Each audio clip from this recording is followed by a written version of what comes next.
안녕하세요. 지혜 1번지에 오신 것을 환영합니다.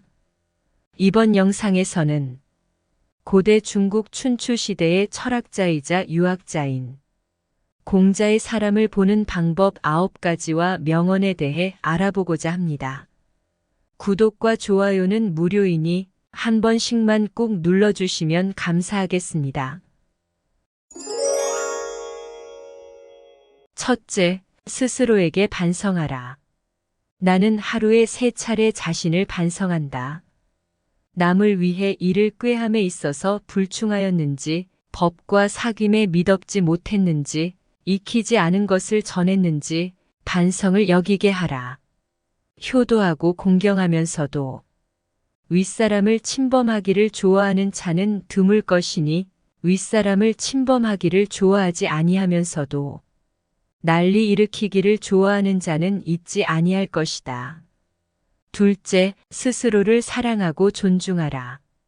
곡식에는 싹이 트고 서도 이삭을 내지 못하고 꽃을 피워내지 못하는 것도 있으며 모처럼 이삭을 내고 꽃이 피어도 열매를 맺지 못하고 끝나는 경우도 있다. 이처럼 10살의 신동이라 불리던 자도 30살의 죄인으로 끝나는 자도 있고 무릇 사람의 마음은 산천보다 더하며 사람의 마음을 아는 것은 하늘보다 더 어려운 것이다. 하늘은 봄, 여름, 가을, 겨울에 사계절과 아침, 저녁에 구별이 있지만 사람은 꾸미는 얼굴과 깊은 감정 때문에 알기가 어렵다. 외모는 진실한 듯 하면서도 마음은 교활한 사람이 있고 겉은 어른다운 듯 하면서도 속은 못된 사람이 있고 겉은 원만한 듯 하면서도 속은 강직한 사람이 있고 겉은 건실한 듯 하면서도 속은 나태한 사람이 있으며 겉은 너그러운 듯 하면서도 속은 조급한 사람이 있다. 그러므로 군자는 사람을 쓸 때 먼 곳에 심부름을 시켜 그 충성을 보고 가까이 두고 써서 그 공경을 보고 번거로운 일을 시켜 그 재능을 보고 뜻밖의 질문을 던져 그 지혜를 보고 급한 약속을 하면서 그 신용을 보고 재물을 맡기면서 그 어둠을 보고 위급한 일을 알리면서 그 절개를 보고 술에 취하게 하면서 그 절도를 보며 남녀를 섞여 있게 하면서 그 이성에 대한 자세를 보아야 한다. 셋째, 근본을 중시하라. 군자는 근본에 힘을 쓰는 것이고 근본이 서면 도가 생기는 것이며 효도와 공경이 비로소 어질매 근본이다. 어진 자를 어진 자로서 대우하기를 마치 여색을 대하는 것과 바꿀 정도로 하고 부모를 섬김에 있어 그 힘을 다할 수 있고 임금을 섬김에 있어 그 몸을 다할 수 있으며 벗과 사귈 때 말에 믿음이 있으면 비록 배움이 부족한 자라고 하더라도 상대는 반드시 그를 배운 자라고 여길 것이다. 걱정은 오로지 나 자신에게 하라. 남이 자기를 이해하지 못할까 걱정하지 말고 내가 남을 이해하지 못할까 걱정하며 다음에 4가지를 두려워해야 한다. 첫 번째, 도의에서 벗어나는 것. 두 번째, 학문을 게을리하는 것. 세 번째, 정의를 듣고도 실행치 못하는 것. 네 번째, 착하지 않음을 고치지 못하는 것이다. 이를 항상 두려워하고 그렇지 않았을 때는 즉각 반성하고 고쳐야 한다. 넷째, 지적에 감사하라. 가지를 잘 쳐주고 받침대로 받쳐준 나무는 곧게 잘 자라지만 내버려둔 나무는 아무렇게나 자란다. 사람도 이와 마찬가지여서 남이 자신의 잘못을 지적해주는 말을 잘 듣고 고치는 사람은 그만큼 발전한다. 이 3가지를 반드시 경계하라. 젊었을 때는 혈기가 잡히지 않았기에 여색을 경계하고 장년이 되면 혈기가 바야흐로 굳셈으로 다투는 것을 경계하며 늙으면 혈기가 이미 쇠하였으므로 탐욕을 경계하라.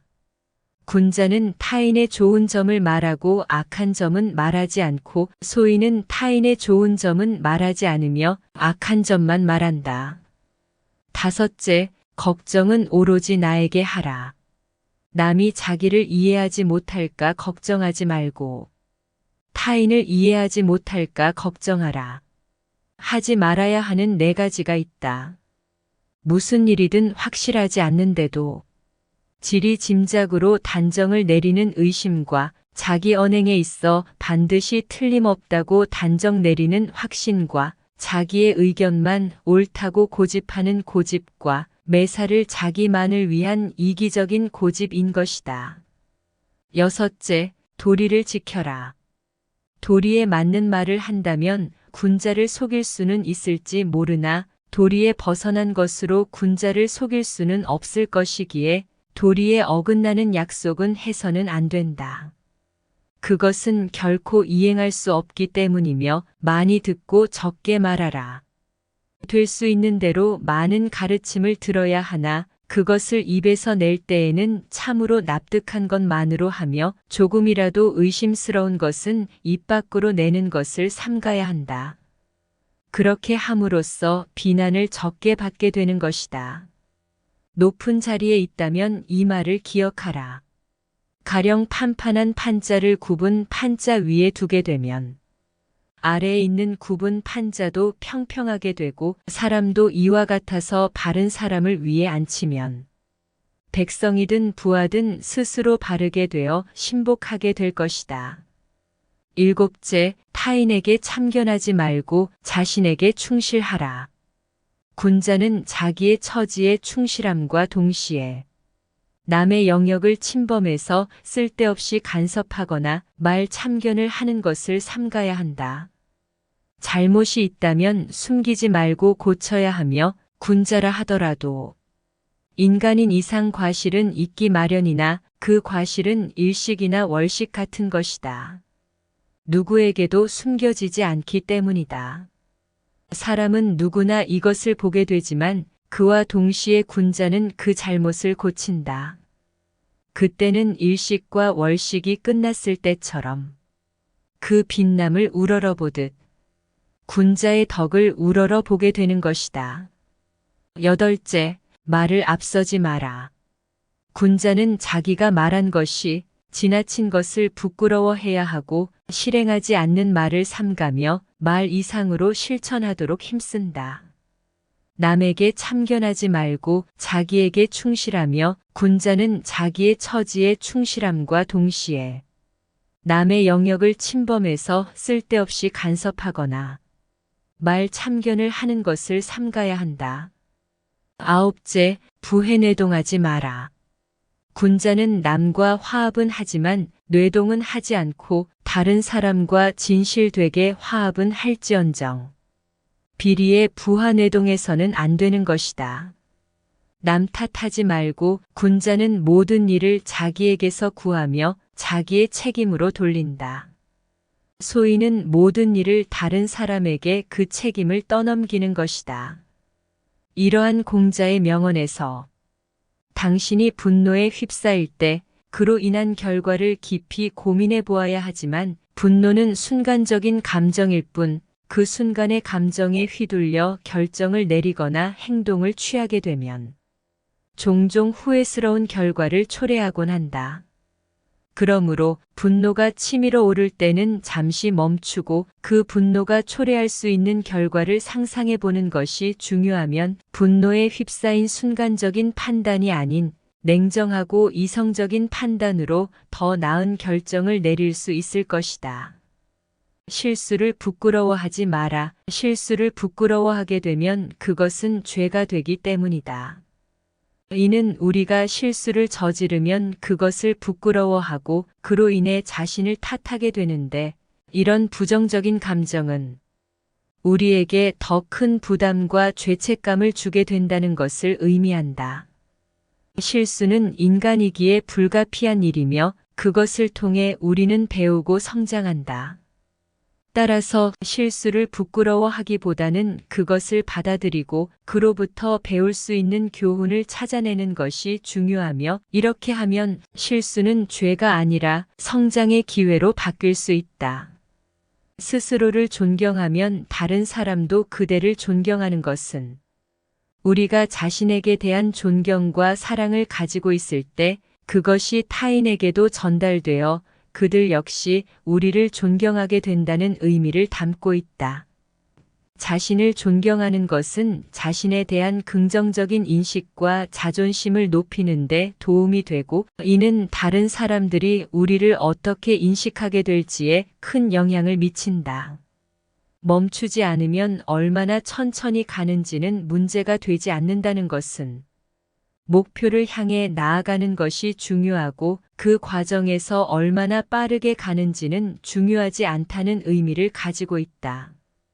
중요한 것은 계속해서 전진하는 것이며, 그 과정에서 얼마나 빠르게 가는지에 대해 너무 많은 신경을 쓰지 않아도 된다.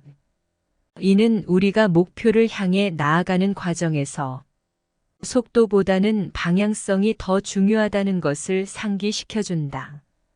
사람이 덕을 지니고 있다면 그는 절대로 외롭지 않을 것이다. 왜냐하면 그의 덕이라는 특성이 주변 사람들을 끌어들이고 그를 둘러싸게 만들기 때문이다. 덕이란 사람의 선한 특성이나 능력을 의미하는데, 이는 다른 사람들에게 긍정적인 영향을 미치며 그로 인해 사람들은 그와 함께하고 싶어 한다. 따라서 덕이 있는 사람은 항상 이웃이 있을 것이다. 이웃이라는 것은 단순히 지리적인 거리를 의미하는 것이 아니라 그와 함께하는 사람들, 그를 둘러싼 사회적 관계를 의미한다. 그러므로 덕이 있는 사람은 그의 덕을 인정하고 그와 함께하고 싶어하는 사람들로 인해 절대로 외롭지 않을 것이다. 지금까지 고대 중국 춘추 시대의 철학자이자 유학자인 공자의 사람을 보는 방법 9가지와 명언에 대해 알아보았습니다. 끝까지 시청해 주셔서 감사합니다.